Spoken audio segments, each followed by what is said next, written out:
Welcome to Supernatural Circumstances, the podcast where we take you down the rabbit hole into the fantastic world of the strange, the paranormal, and the unknown. I'm Morgan Knudsen. Come along with me and Galen on this week's adventure. Yeah, you guys heard it right. We've got a special co-host today, and that is Galen Knudsen. Many of you who have, of course, listened to the show for a long time know that Galen is my incredibly brilliant 21-year-old ball python, and he's here today to help co-host a very cool episode because, let's face it, we can't have Halloween without exploring some crazy tales and some spooky monsters, right, Gailey? Yeah, and we're both really excited about this because we've got an amazing guest today, the perfect guest to talk about all those fantastic beasts out there, and that is Mr. Richard Freeman, a cryptozoologist, author, journalist, and TV presenter. Many of you have probably seen him on documentaries across places like Discovery Plus, and he is the zoological director of the Center for Fortean Zoology. Like, how could this get any better, right? So he has written, co-written, and edited tons of books. He's contributed to Fortean and zoological magazines and newspapers, periodicals, Fortean Times, of course, you name it. This guy, people, have been all over the world. And when I say all over the world, we are not kidding.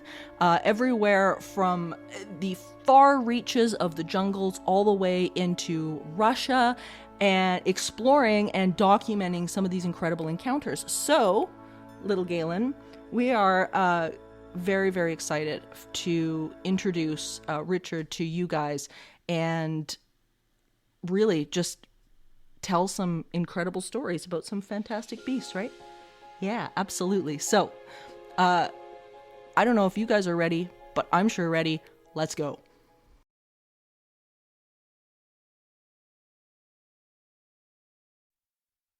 Well, this is such a treat. Richard, thank you so much for doing this afternoon. This is great. Of course, it's evening your time, but welcome to Supernatural Circumstances. It's just a pleasure to have you. Thanks for having me. Oh, it's my pleasure. There has been so much conjecture come out, and interestingly enough, recently about the Dyatlov Pass incident, and I thought this would be a really great time to kind of dive into it because it's such a fascinating case, and with things sort of like creeping back in, conspiracy theories are getting going again. I'd love to sort of crack into this with you because your insight is fantastic.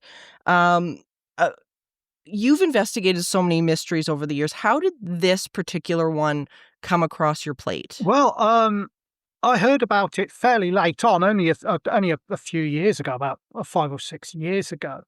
And some people were linking it to an attack from a relic hominid or relic hominids, which I've never brought.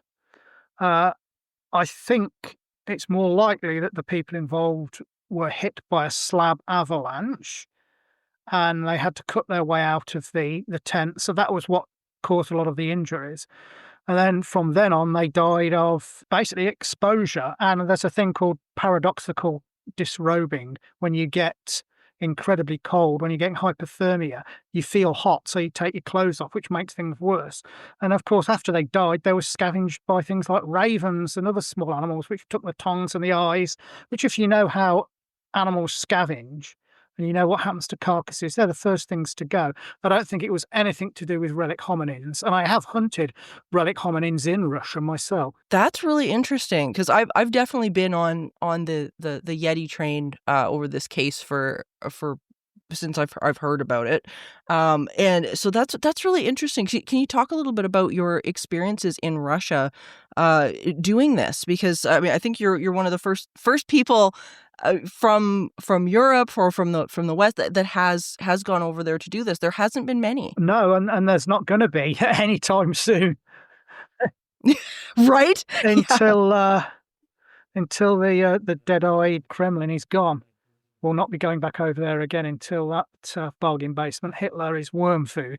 But we went over twice to the Caucasus Mountains in Russia, which is somewhat south of the Ural Mountains where Dyatlov passes. But in the former Soviet Union, relic hominins were treated so seriously, they actually had a government commission to look for them. This was headed up by a guy called Boris Proshniev, who's a Russian polymath, a historian, and he'd been studying stories of these creatures from all around the world for some time. And he was joined by a guy called Peter Smolin, who's the head of the Darwin Museum in Moscow, and an incredible woman called Marie-Jeanne Kaufmann, who was half French and half Russian. And she had been an army doctor and became a captain in World War II. And after the war, she was sent to a gulag in Siberia. And when she got out of that, she survived it amazingly. She had an incredible life. And then, because she was a mountaineer, she heard these stories about wild men like the Yeti in the Himalayas, and then realised that on her doorstep in the Caucasus Mountains, there's this thing called the Almasty. And she spent her life looking for it, interviewing people, and she only ever saw it once from a distance. But they took it so seriously, they had a commission, and the commission was disbanded after a couple of years, but they kept on meeting in the Darwin Museum right up until the 1990s. Now, one of the people I went with was one of her students, a Ukrainian biologist called Gregory Panchenko, and a Ukrainian archaeologist called Anatoly Serendenko, and we went to the Caucasus Mountains to look for these creatures. And we spoke to a number of witnesses, including a guy who was a doctor of geology, and he was the deputy head of Elbrus National Park, and he had seen one of these things. He was out one night looking for some sheep that had got loose, and he saw what he thought was a cow lying down in the half-light. And as it got nearer, it stood up, and he realised it was a huge humanoid figure, the relic hominins, and it turned away and started walking up the mountain.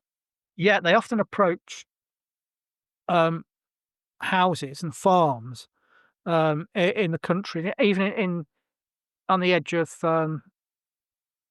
towns and villages, in search of food. And they're not generally aggressive. They're not thought of as being aggressive unless you provoke them. That we heard one story about a farmer who saw one of these things near a grain silo, and he threw a rock at it. So in retaliation, this thing picked up a rock and hurled it back at him. But the rock was so heavy, it took two people to lift off the ground. But the interesting things that happened was I may have got very close to seeing one. And it was at an abandoned farmhouse. Really? Yeah. Oh my God. Okay. You have to tell us about that. I may have been within 12 foot of one. I was staking out an abandoned farmhouse. Oh my gosh. And it's a few miles outside of a village called Neutrino in the Caucasus Mountains. And it's been abandoned since the early 70s. There was a triple murder there. An old couple was storing some money, and a relative of one of these old people went there with a colleague to try and get this money. He stabbed the old man. The old man's wife stabbed the other guy. Then another guy stabbed the old lady. So three of them died, and one guy tried to make off with the money but was caught. But it's been empty ever since. But shepherds sometimes use it. And about 8 years before we were there, there's a story that some shepherds were on the veranda of this building. If you can imagine, it's got 3 rooms and an L-shaped veranda running around them, and it's surrounded by forest and mountains. And they said that one evening the door at the end of the veranda opened, and there was a 7-foot almasty there. And these things they're not as massive as the Yeti. Wow. They're not as huge as the Yeti or the Sasquatch. Okay. They're about between 6 and 7.5 feet tall, and they look more human. They have a thick brow ridge, very flat nose, thin lips, receding forehead, covered in hair. They don't use fire, apparently, but they have primitive tool use, much like the Yeti and the Sasquatch do. They'll use clubs and rocks and stuff, but they don't seem to have fire. Anyway, this thing was there. in the doorway. It walked along the veranda, got one of the men by the shoulders, just moved him out of the way, picked him up and moved him out of the way, got to the end of the veranda, jumped off and disappeared into the forest. And the archaeologist, Anatoly, who was, for years, he's been excavating Salmation tombs in this same area. He was at this particular old farmhouse once, and he saw an almasty. He said it was covered with grey fur, about 7 feet tall, and it was walking through long grass near to this place. So we decided to stake it out. And these things are supposed to make a noise like a bird twittering. And we heard from witnesses that had seen them, they make this sort of twittering noise. And the local people said there's activity around this old house.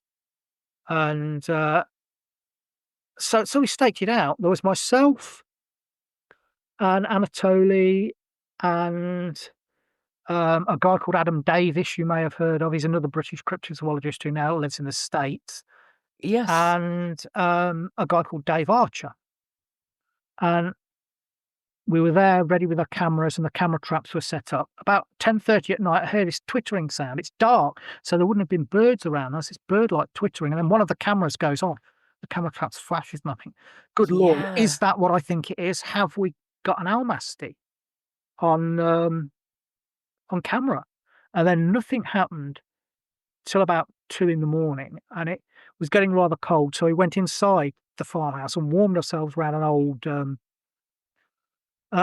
old stove, and Dave Archer fell asleep on this manky old mattress, and myself and Adam Davis were there, and the door going from this room to the veranda was about 7 feet tall, and it was slightly ajar, and there was moonlight and starlight coming in. There was a few inches ajar.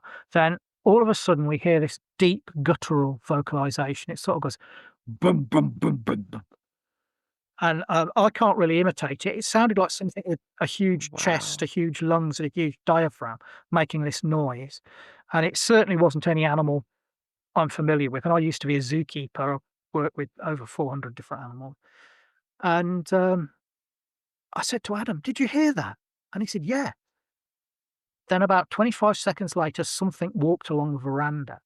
Whatever it was on 2 legs, because as it walked by, it blocked out the starlight and the moonlight to a height of at least 7 feet. So there's something on 2 legs that was 7 foot plus on the veranda. Wow. And I said to Adam, "There's something out there." We grabbed our cameras and went running out, but whatever it was had vanished into the night. And we did a circuit with torches, circuit of the outbuildings of the farmers. We couldn't find anything. In the morning, when we checked the camera traps, all we got was vegetation moving.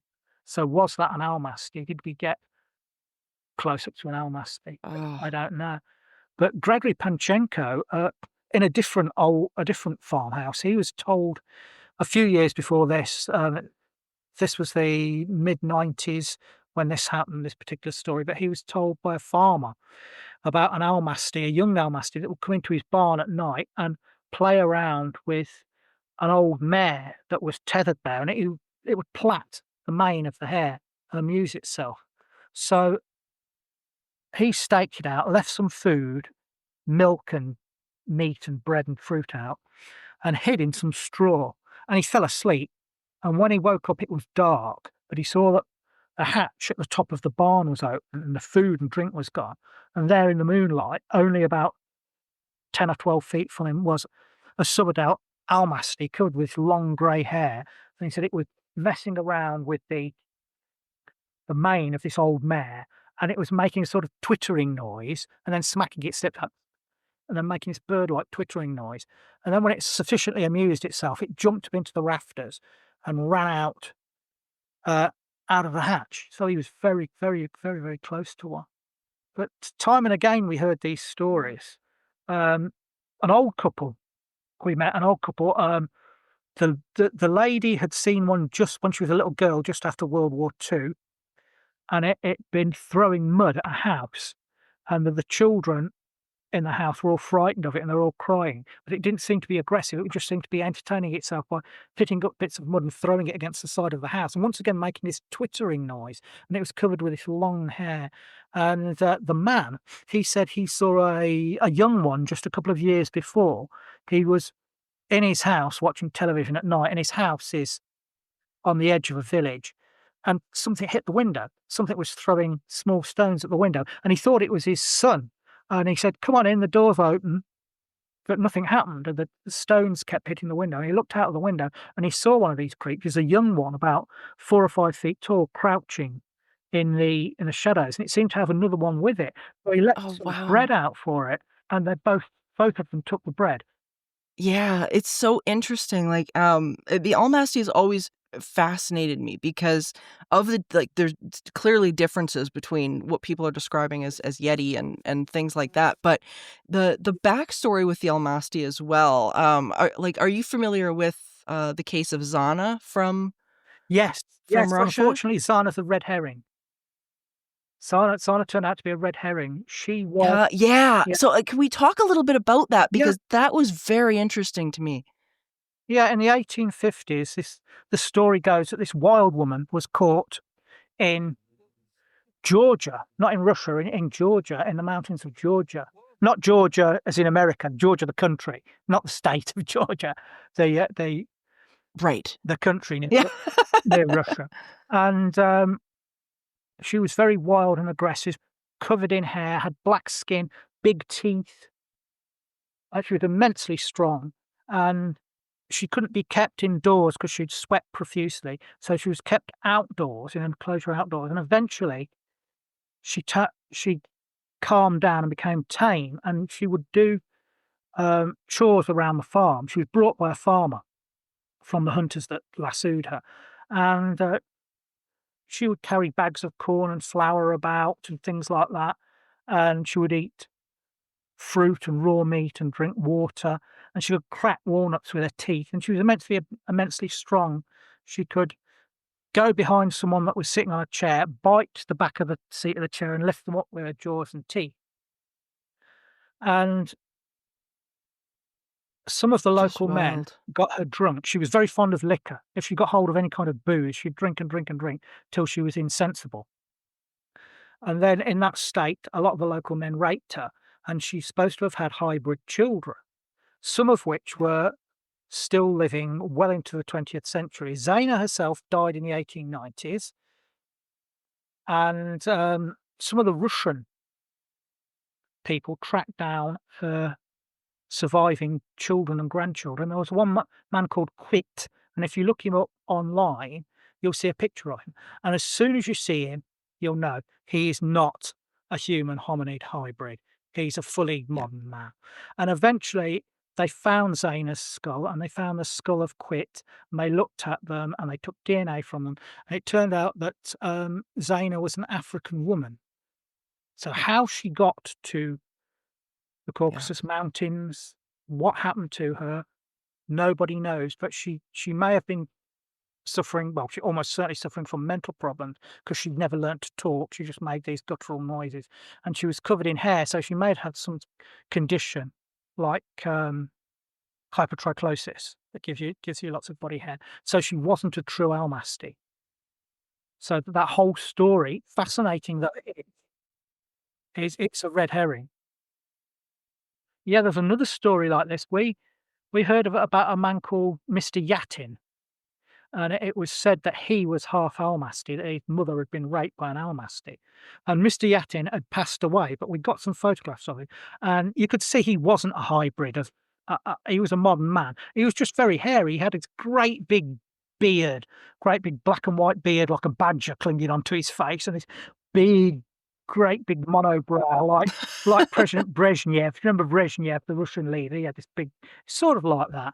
But we went to see his relatives, and he had a daughter who had some sort of mental condition. She was 19, but she had the mental age of about a 5-year-old.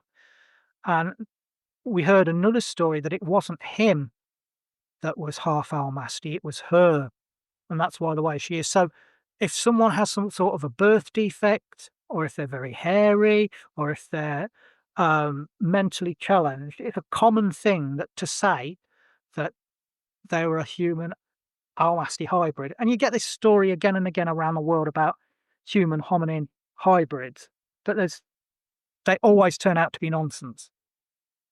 Yeah, yeah. I remember when I first heard about Zana and Quit and that whole story. It was with when Brian Sykes, the DNA expert, had gone and was collecting DNA for his Sasquatch project, and he was looking for hairs and things like that to test the DNA to see if they could find something.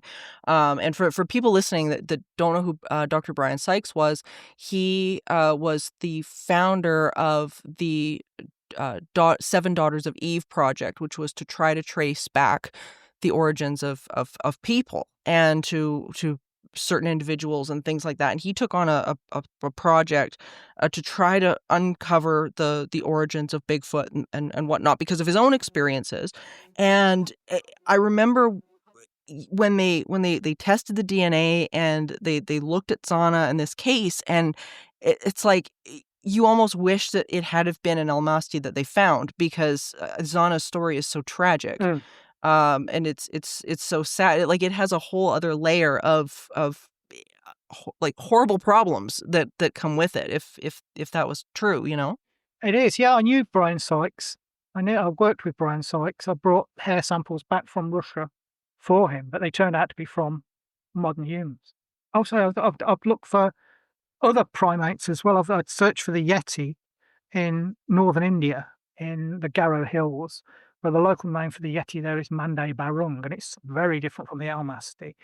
The people that saw it said it looked like a gigantic gorilla standing on two legs, long black hair. The Yeti is not white, that's a fallacy. It's black, brown, or in some cases ginger, like an orangutan, but never ever white. And they all described it, all of these people described it as being about 3 meters, 10 feet tall, much bigger than the Almasty, and looking like a gorilla on two legs. And we met one guy who said he'd seen a female suckling a baby, and it was eating bamboo and suckling a baby, and he saw it from the back, and even sitting down, it was 5 feet tall. And he'd heard these stories and not believed them until he saw one himself. And then another guy in a neighbouring village up in the mountains said that he'd seen one make a nest, rather like gorillas make nests. He saw it make this great nest on the jungle floor, and he went back for 3 days and watched it as it was in this nest and eating fruit and stuff.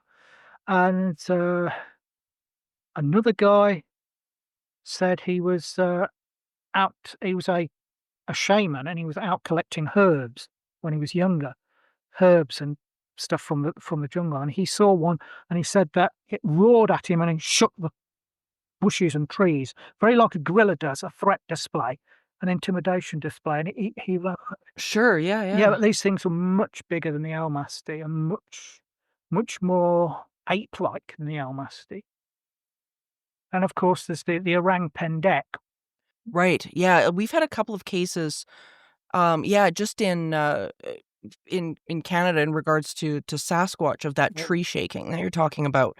It seems to be a somewhat common trait, and I mean, which makes sense if we're talking about hominids, if we're talking about something that is related to the great ape. But you're going to talk about orang pendek, and I'm not going to interrupt you. They'll not only they'll shake ahead. Yeah, branches, and so they'll whip rocks at you as well if you really annoy them. But the orang pendek, that's another thing that's completely different. And with that, I've gone 6 times in search of that. That's the thing I've looked for the most. On the Indonesian island of Sumatra, an orang pendek means the short man in Malay. And it's been reported by both natives and Western settlers ever since the time of the Dutch colonists a couple of 100 years ago. And it's supposed to be about 3 to 5 feet tall, so much smaller than the Yeti or the Almasty, but very chunky, very muscular and broad for its size, long arms, long hair. It can be black, an auburn colour, grey, occasionally a sort of light honey colour. But the one we hear the most of is grey, a dark grey, most people say it is. But I've interviewed so many witnesses there, and every time I go back, I find more evidence. We found footprints which are very different from the Yeti track. We saw Yeti tracks in the Garrow Hills. We followed them along a stream in the jungle, and this was a subadult. It was about 12 inches long. People with us said they found Yeti tracks over 18 inches long, but it was sinking much deeper into the mud than any of the humans around. Wow. And it was heaving over rocks and boulders that no man could shift. It would take a team of men to flip them over. And it was eating freshwater crabs. You find the remains of the freshwater crab where it would eaten them. But the prints of the orang pendek are much smaller, and they've got a diverged big toe. The Yeti tracks, all the toes are at the front. Yeah, with Really? the Yeti track, similar to the Sasquatch. But the Almasti has 4 toes at the front, and then almost like a thumb, the big toe is prehensile, that the heel is very rounded, and this thing walks erect. So the heel shape is to do with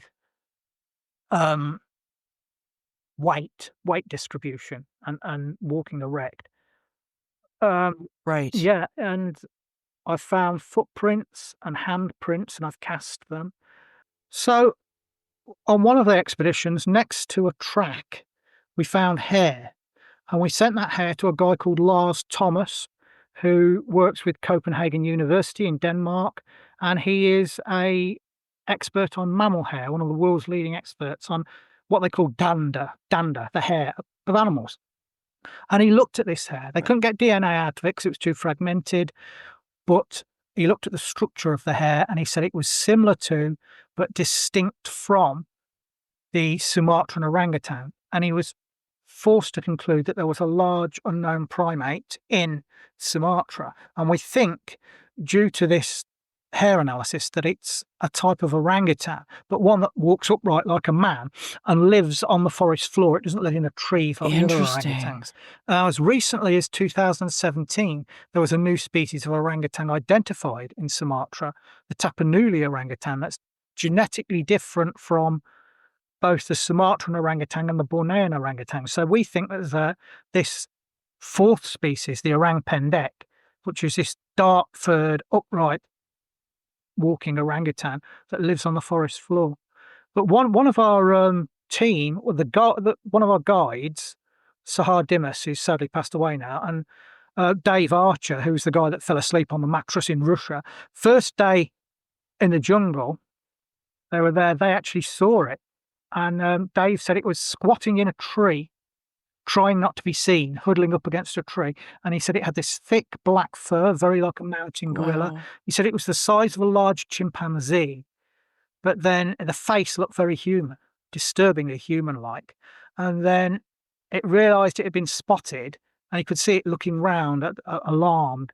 And it climbed down out of the tree and walked away on 2 legs like a man. It didn't run on all 4s like an ape, like a known species of ape. Wow. That's so interesting. Like, there's so many variations, but it always just reminds me that we know so little about, I think, not only our lineage, but what's really out there. We're really on the cusp of an entirely new set of knowledge that's going to change the history books. In all of your travels, because I mean, God knows you've done so much of them. What piece of has there been a moment, I should say, not even, maybe it's a piece of evidence, I don't know, but has there been a moment for you where you thought, this is incredible, that has shifted your worldview on these things, or like what has stood out for you? Because we've talked about like hair and tracks and so many different aspects of this, but for you, what did you have a moment where it was like, oh, this is amazing? The last time I was in Sumatra, we were going through the jungle and we heard this vocalization, and our guide, Dali, he said, "That's the orang pendek." And do you remember a camp and rather annoyingly preachy cartoon from the 80s called He-Man and the Masters of the Universe? Very much so, yes. Yeah, it was as camp as a leopard skin teapot. But the villain in it, Skeletor, had this high-pitched cackle, and weirdly it sounded like that. It's like, that's the orang-pendek. And we heard it several times, and the third time it was about 25 feet away from us, behind a stand of bamboo. And I'd got my camera out, my film camera running, and one of my colleagues says, I'll run around this stand of bamboo, frighten it back this way, and we'll get it on film. He ran round and he caught a glimpse of something shooting off into the forest. Instead of running around the bamboo, it shot off at an angle back into the forest. So if I'd have gone round that stand of bamboo instead, I might have got it on film. That was very, very close. Another time was in Tasmania. I've been down to Tasmania 3 times now, looking for an animal called the Tasmanian wolf, or thylacine, which was a flesh-eating marsupial. It looked like a wolf or a dog, had tiger-like stripes and a stiff kangaroo-like tail, but it was a marsupial. It raised its young in a pouch.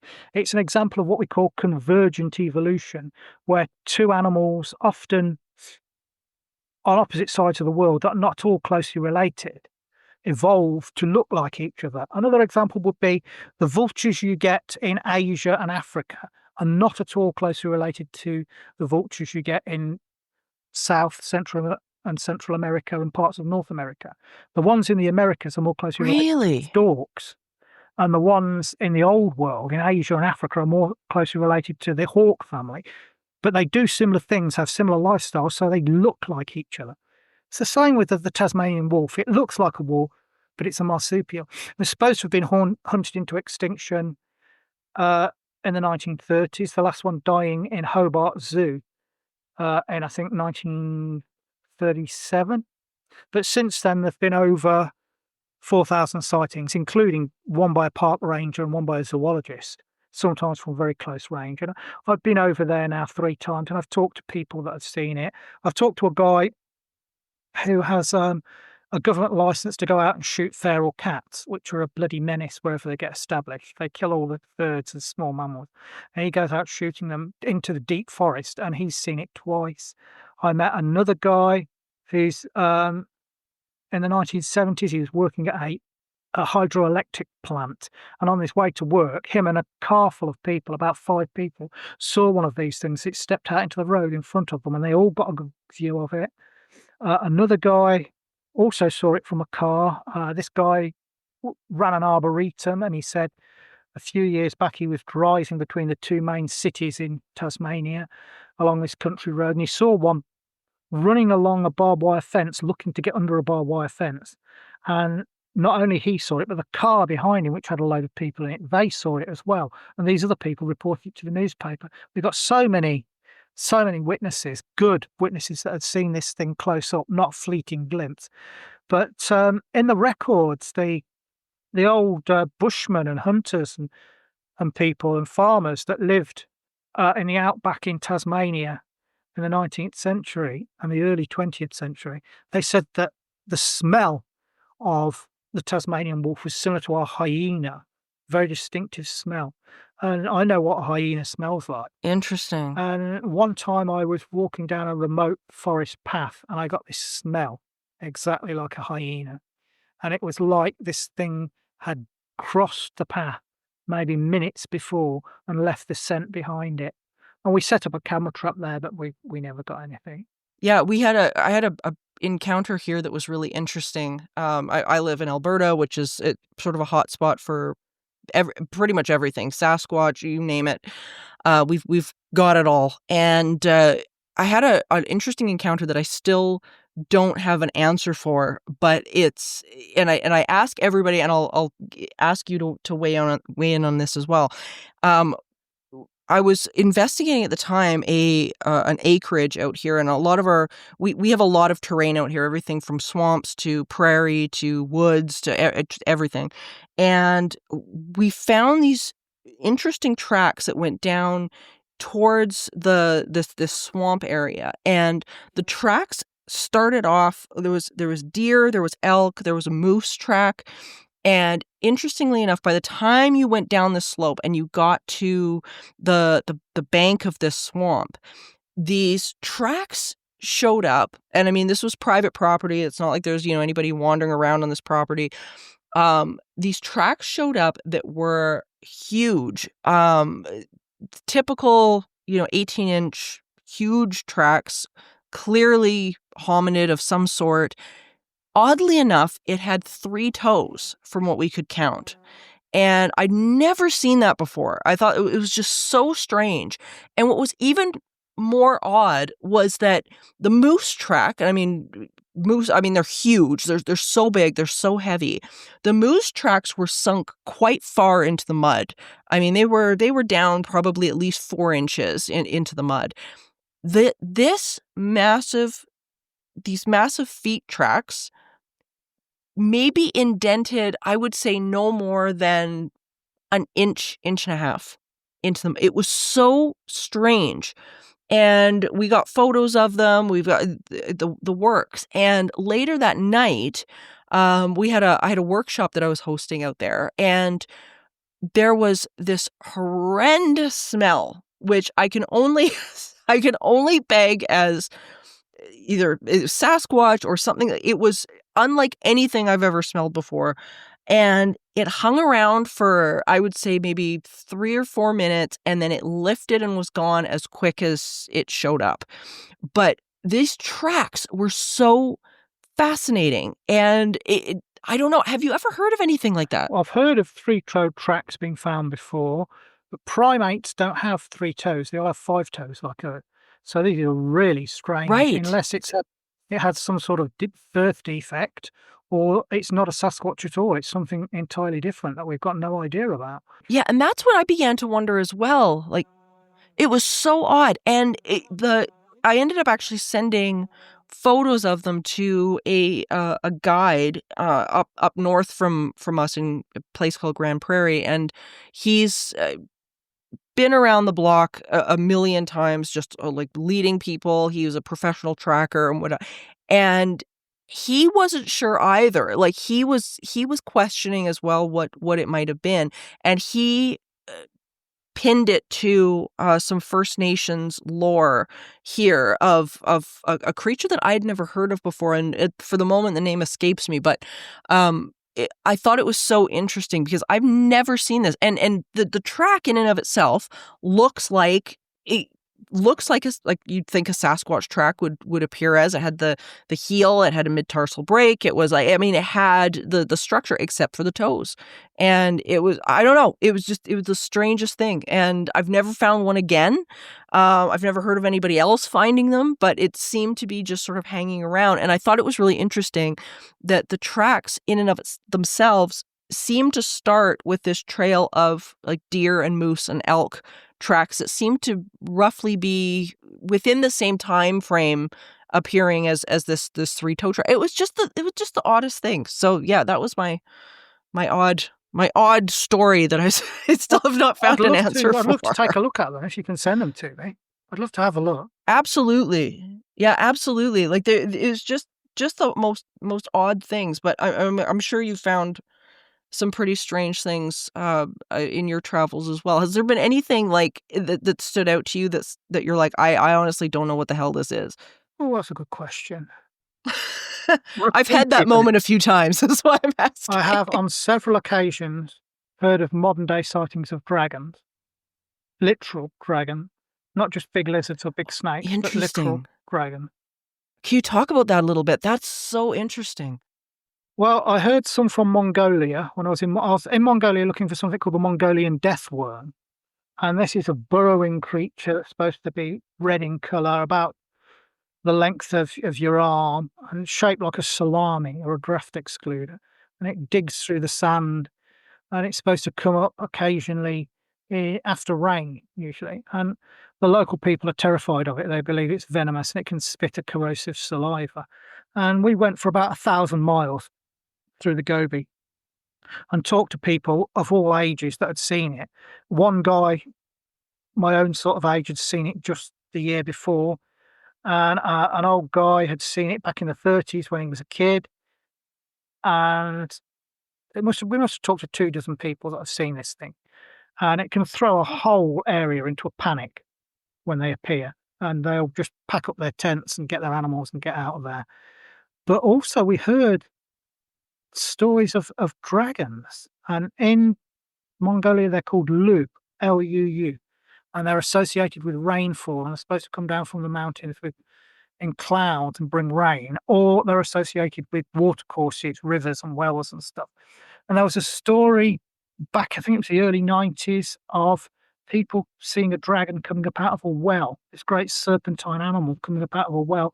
And local government officials heard of this and they interpret it as a religious story because it was socialist at the time. So, and as punishment, they poured oil down the well and locked the well so no one could use it. And 3 officials came. Within 2 weeks, 2 of those officials were dead. They just dropped down dead. And the 3rd one was struck impotent and could never have children. So the story goes. Now, you could say that's just a piece of local folklore or Chinese whispers, Mongolian whispers in this case, but I've got them from the United States, Iceland, South Africa, England, right the way across Asia. The most recent one I've been involved with, and I've been investigating this myself, took place in Surrey, in England, at a place called Waverley. Yeah, a Really? place called Waverley Abbey, which are the ruins of this abbey. It's one of the abbeys that was sacked by Henry VIII, and it was December the 27th, 2023, and a ghost hunting group had gone there at night. And the witnesses said they were adamant that this wasn't birds, because at first I thought maybe they've seen a large bird like a heron flying around at night. They said no. They had wings like a bat, no feathers. They had these naked, leathery wings, a long tail with a arrow-shaped point at the end, long neck, a long head. It's wild. She Just said she wild. thought it could swoop down and rip her to pieces at any minute. And then eventually they just flew on again. Now, I've been there, I've been to that place, and some odd stuff happened while I was there. I saw this bizarre golden ball of light shooting along, and it wasn't a firefly because I've seen those before, and it was too early in the year for fireflies. It was like a little golden ball of light drawing a tail like a comet. And I also saw this black, shapeless mass seeming to fall down out of the sky into the forest. It looked like, have you ever seen ink in water that's sort of shapeless, like that? And then shortly after that, there was this weird moaning roar coming from the forest, which is unlike any animal I've ever heard. But the people, I'm going back there in a few weeks, actually, in a couple of weeks. But the people I interviewed there on that night, they said other stuff was happening. They said there's all these weird lights in the sky, these like shining balls of light that shot off. And then they heard like chanting of children, but there were no children there. It was the middle of the night. And so it seems like all this weird stuff was going on in this area. And there's a story from, have you ever heard of a lady called Linda Godfrey? Oh, yes, very She much so, mo- yeah. I was friends with Linda. Sadly, she passed away now. But she wrote some wonderful books, and she interviewed some people from Wisconsin, Conto Falls, 2007. A group of Yep. people had been to a concert, and they were at a car park. And some of them were lying on top of a van, and they were just hanging around after this concert, and they saw a ball of fire shoot across the sky. They said it was blue and trailing orange fire. And then they saw another one. And then they said they saw a dragon fly across this, through the air, across this car park. They said it was as big as a plane. It had large bat-like wings. It had 4 legs, which it held up against its body. A long tail with the arrowhead on it. And then this long neck and a wedge-shaped head. And when it spat fire, it wasn't a jet of fire, but it was like a ball of fire that came from it. And then later on, one of the witnesses, he told this to his family. And of course, his family didn't believe him. But later that night, they saw it too, flying around above their house. And they said it had 2 smaller ones with it, like the Waverley case. And they said it was the size of a plane. It had 4 legs, 2 wings, white. They said they were white, scaly creatures. And most of the depictions of dragons you get in films and TV nowadays get them wrong, because they only give them 2 legs and 2 wings, like a bird would have. Technically, that's not a dragon. That's a creature called a wyvern. In European legend, at least, a Right. true dragon has 4 legs and 2 wings. These things have 4 legs and 2 wings. The guy I mentioned earlier, Lars Thomas, who does all our hair analysis for us, he said he was contacted by a guy in 2010 after the big volcano had gone off in Iceland. Remember, there was a big volcano. Well, I'm not going to attempt to pronounce its name, but it interfered with aviation right the way across Europe. But this guy contacted him, and he said he was watching this volcano through binoculars from a distance, and I did this great column of ash, the ash clouds going out of it.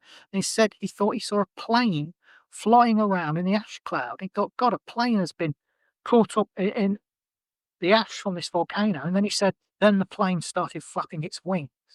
And he realized what he was looking at wasn't a plane. It was a dragon that had come out of the volcano. And he said, either I've gone mad or I saw a dragon. It's just mind-blowing. Like, what's incredible to me about all of this is, you know, I'm a firm believer that folklore always gets something right in its stories. You know, it can be exaggerated on, it can be, you know, turned around, but it always tends to get something right. And, you know, when you're talking about the description of these things, I think so much about other cases, even in the United States, like the Jersey Devil, the Van Meter Visitor, things like that people have seen as very similar descriptions in terms of these sort of like large leathery wings.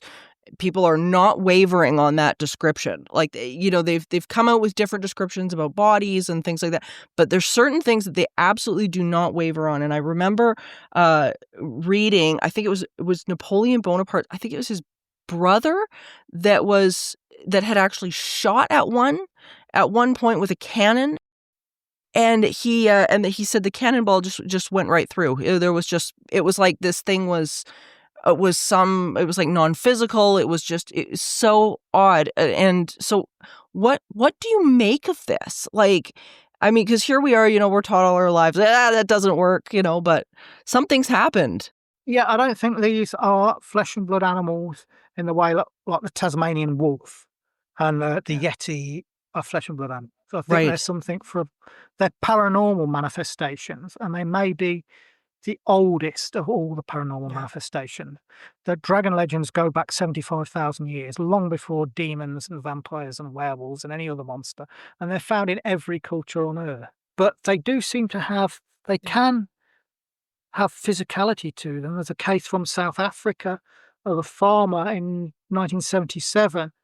And in South Africa, they call these things the flying snake. It's in Namibia, actually. And they believe they have a jewel in their head that glows at night. And if they see a light at night, they don't think it's a UFO. They think it's the flying snake of Namibia. And this French farmer who's living in Namibia had contacted the police because he said he saw one of these lights. Then he heard one of his cows bellowing. He went to investigate, and he said he saw this creature biting into the cow, killing the cow.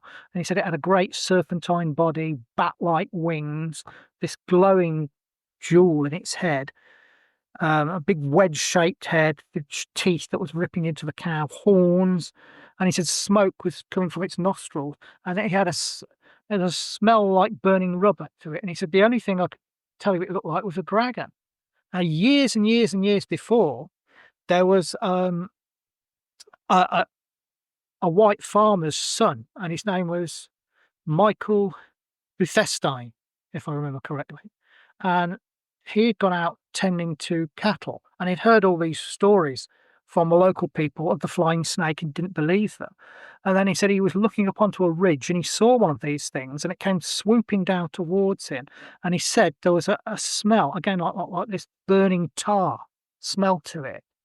And he said it swooped down and landed quite close to him, and he passed out. And said when he woke up, it'd gone. But there was this great furrow where it had landed. And his father contacted a woman called Marjorie Courtney Latimer, who was an amateur zoologist. And she was the lady that discovered the coelacanth, the prehistoric fish that was thought to have been extinct for 65 million years. I remember. And she went and investigated and saw this great furrow where this thing had crawled, and she was convinced that the boy was telling the truth. So they can manifest physically in our world, but it's obvious they're not here all the time because we would see them. These whale-sized plane-sized flying reptiles. We'd see them. They'd turn up on radar. They'd be attacking planes, swooping down and eating people. So that I think they are either something that phases through from another plane of reality, another dimension, if you will. They're here for a short while and then they're gone again. And if you look at a lot of dragon legends in Britain, there are about 90 dragon legends. About 100 dragon legends throughout the British Isles. And in a lot of them, there's no buried treasure, there's no damsel in distress, there's no hero that goes forth to fight the dragon. It just appears, scares a bunch of people, maybe kills people and livestock, and then vanishes again. And it sounds very similar to how certain types of monster, like the Mothman and the Cornish owl man, which is a creature similar to Mothman that's seen in Cornwall in England, how they appear and then disappear. And the Dover demon, these weird things that just appear and then vanish. And they don't seem to make any biological sense. So that is a separate thing.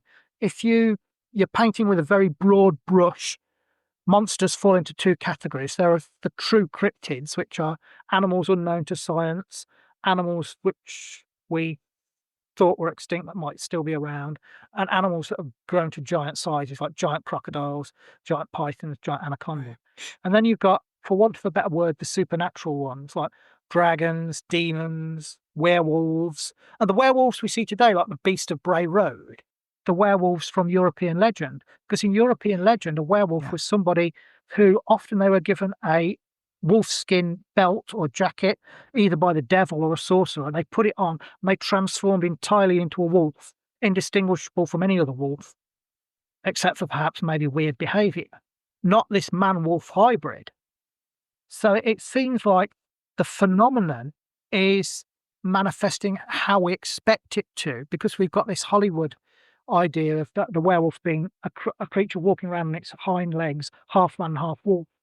Well, it's interesting. Like, I mean, we've got so many dogman encounters here. Listeners and whatnot will know that, like, I've had numerous dogman encounters, and that's what I've found as well, is that they seem to come in, and we even had one encounter when there was a group of us and we were walking down the trail, and we heard them huff, like they kind of like do this sort of almost like huskies when they're sort of grumbly, and we heard that, and we were rushed by what I can only explain as almost like a smoke, and it engulfed us for a moment when we ended up catching it on camera, and it disappeared. And there was a number of other times where they were seen, and it was like 1 minute they were there, and then the next minute it was like you were just looking at this black smoke, or they just seemed to just vanish. But it's been so interesting to watch, and I mean, it has completely opened my eyes in terms of what's actually out there, and like what you're saying, what is manifesting from somewhere else. It's mind-blowing. It's just mind-blowing. But this, Richard, thank you so much for doing this, because this has been fascinating, and I have so many questions. I'm gonna have to have you back if you're up for it, because I'm not done. The flesh and blood ones, I think one day we'll catch the flesh and blood one. These phantom ones, I don't think we'll ever catch. Yeah, and maybe we're not meant to. Maybe we're not meant to know that. There was a English vet called Mark Evans, and in 2018 he went to Bhutan to look for the Yeti, and he took with him a French geneticist called Dr. Eva Belmain. Yes. And they took samples from a lake in the mountains. Well, it was a pool rather than a lake. And they were looking for environmental DNA. Anything that drinks from the lake will shed cells from its skin. So they were looking through, and they found the eDNA of the Marco Polo sheep, which is a large wild sheep that was unknown from the area, but they found that. They also found primate DNA. And this primate DNA shared something like 99% of its genetic makeup with man, but it wasn't human. It was from a higher primate. There are no known apes in Bhutan. So they reckon that this came from the Yeti. Now, I got in contact with this woman, Dr. Eva Belmain, to try and get these samples and do further work on them. And she says, well, I don't own them. The company I used to work for, SpyGen, which sounds like something out of a James Bond film, they've got them, so you'll have to contact them. Yeah. So I got my French friend, Christopher Kilian, to write to SpyGen, and SpyGen wrote back, said, we can't give you these because they don't legally belong to us. And he wrote back again saying, can you put us in touch with the legal owners of these samples, because we've got people in Britain and Denmark that want to do more work on them. And they said, oh, they've been destroyed. Oh my God, you're kidding me. Holy crap. It's just, I have no words. I have no words. So people out there that are wondering where this stuff is going, that's what's happening. Basically, that's what's happening. That's crazy. Like, it's just crazy. Why do you think that this is going on? Is this a case of people being like, we just don't want any further? If I had to guess, rather than a conspiracy, I think this is probably half-arsedness or laziness. Either they didn't have enough room and they didn't realise just how important this stuff was and they chucked it out. Because things like that happen at museums all the time. That the only stuffed dodo in the world was in a museum in England, and they threw it out because it started to go rotten. Unbelievable. It's just unbelievable. But like, and yet that doesn't surprise me. But evidence that a lot of this stuff is mounting.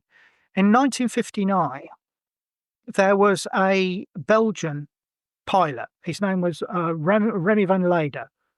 And in World War II, he'd been a fighter pilot, and he was captured by the Germans and put in a prisoner of war camp in Spain. He escaped and got on foot to England, joined the Royal Air Force, and spent the rest of the war with the Royal Air Force fighting the Nazis. And he was highly decorated, and he was a very experienced pilot. And after the war, he became a charter pilot in the Congo, which at the time was a Belgian colony. And he said that in 1959, he was flying across Katanga in the Congo, and they flew over a clearing, and he saw this immense snake, this huge python in this clearing. And he said he was used to estimating things, the size of things, and he said he was 40 meters up. This thing was 50 feet. It's 50 feet. It came up out of a hole. And he said it reared up and it was trying to strike at the helicopter. And he made several passes so that a colleague of his could take a photograph of it. And they photographed this huge snake with rock formations around it. Now, recently, somebody on Reddit used Google Earth to look for these rock formations in Katanga because they knew basically where it was, near this village. They found the rock formation, and then they overlaid the photograph this guy had taken on the picture of the rock formations. And they worked out that if Van Leyden was correct and he was 40 meters up, this thing was indeed 50 feet long. So that's a snake 50 feet long. Wow. And that would be quite capable of eating a horse or a bull. Wow. It's amazing to me, like to I mean, you know, the world is vast. You know that there's stuff out there that we just don't understand. And every person like yourself and others that I get to talk with add to just even my own experiences. I mean, I've been doing this for over 20 years, and it's like I feel like I know nothing still, but it's so remarkable, and it makes this world to me so much more interesting, so much more wonderful. I think it's fantastic. Richard, please let everybody know where they can find you and all of your adventures, because I want people to be able to follow you and keep up with you with everything that you're doing. Well, I work for an organisation called the Centre for Fortean Zoology, or CFZ for short, and the website is www.cfz.org.uk. My email is doctor3uk@yahoo.com, and you can find my books online. My latest book is called The Highest Strangeness, and that's about all the weird stuff. So if you're interested in the weird stuff like modern day sightings of dragons, modern fairy sightings, giant ghost crabs, ghost trees, and they're just the more normal ones. Oh, that's wonderful. And I highly encourage everybody to go out and get these books. This is so fascinating, Richard. Thank you so much for doing this. Of course, nighttime, your time. Yeah, I hope it just opens up people's minds to more questions, because that's what this is all about. It's just asking more questions. So thank you again so much Yeah, I'd for be happy being to here. come back again. I'll tell you about my fairy encounter on Dartmoor the next time I come back, which was really weird in the year 2000. Oh, it's a date. We're doing it. We're absolutely doing it. That's you're right up my alley. That's completely talking my language. So that is done deal. We'll figure it out and have you back. Thank you so much. Thanks for having me. Well, I don't know about you, Gailey, but that was an amazing, amazing interview. And I can't think of anything better for Halloween than to sit and listen to such incredible stories from such an experienced investigator. And not only that, but to do it with my number one fantastic beast, little Galen. So this has been such a joy and such a pleasure. And I mean, here we are talking about giant snakes. We're talking about mythical Mongolian death worms. I mean, this is crazy, but here it is, real life. And as a snake mom of 21 years, I can honestly say that these incredible beings get more incredible the longer you learn about them, the longer you focus your interests around them, and the more that you can be accepting of them. It's just, it will change your life in a way that really there is nothing else like it. I've always been a firm believer, as I think Galen here has too, is that we really do learn from one another. And this is such a fantastic example of the depth that this world can really offer us. And I just wow. I mean, here we are sitting here talking about dragons in 2025. Like, what is going on? So this is amazing. So the one thing that I really wanted to add, we had a little bit of audio trouble at the end of Richard's interview, and the one thing he mentioned a few things that I really want to make sure I get across here at the end of the show, which is he works for a place called the Center of Fortean Zoology, and you guys can find that incredible place online at www.cfz.org.uk, and you can catch his brand new book, which I can only imagine is going to be phenomenal, called The Highest Strangeness. And that is, I mean, all his books are available on Amazon. You guys are going to be able to find them in the link notes, or in the show notes, forgive me. And I highly recommend you pick up on them. I mean, this guy has been everywhere, and he's the most incredible storyteller. And I can tell you, Galen and I have spent, how many nights have we spent reading? I think a lot. And I mean, oh my gosh, everything from Lord of the Rings to Harry Potter to, I mean, you name it. If it's fantasy, that's that's where you'll find Galen specifically, as he's such a fan of anything like that. So this was definitely, I think this was your episode, baby. I think this really was. I think it was. I just got a whole bunch of kisses. So on that note, everybody, I can't wait to have Richard back. Galen, I'm sure you feel exactly the same way. And, well, I guess this is it. Thank you, dear listeners, for joining us on this eerie expedition. And remember, there is no line between the natural and the supernatural. All is consciousness. Until next time, stay curious, friends. Supernatural Circumstances is a co-production of Entity Seeker, Paranormal Research and Teachings, and the 20th Plane. This podcast is a part of the Curious Cast podcast network. You can find out more about me, Morgan Knudsen, and book me for live appearances at entityseeker.ca. You can also email the show at supernaturalcircumstances.com.